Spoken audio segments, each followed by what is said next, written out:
Cold morning, so what do? We go out and make videos.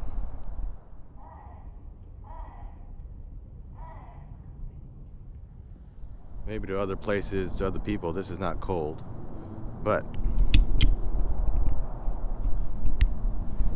in California, in the Bay Area, this is cold.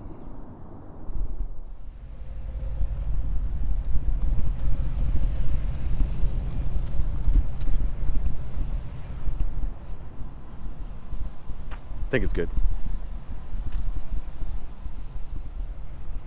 When I was making a video for my other channel, I noticed some of the clips had the popping and crackling noise that I've heard about on older GoPros, and I was thinking, oh man, the 10, same issue.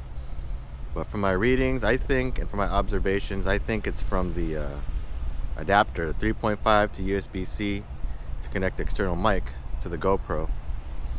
So I'm making this video to try to emulate the noise and see what's causing it and how to solve it. And I think I've solved it by attaching a rubber band. I'm going to attach a picture here to put some tension on the USB side that connects into the GoPro itself, to try to keep it from disconnecting, making that crackling noise or that vibrations making it. But I think it's working out so far. Took the Impala out today. It was frosty. I didn't think it was going to start, but to my pleasant surprise, it started right up. And to my pleasant surprise, I noticed when I was taking some B-roll clips that the latest update updated the GoPro to have 24 FPS in 5.3K. That's pretty cool because when I first got the GoPro, it only went up to 30 FPS, or as low as 30 FPS. You know what I'm saying? So now you're in 24 at 5.3K.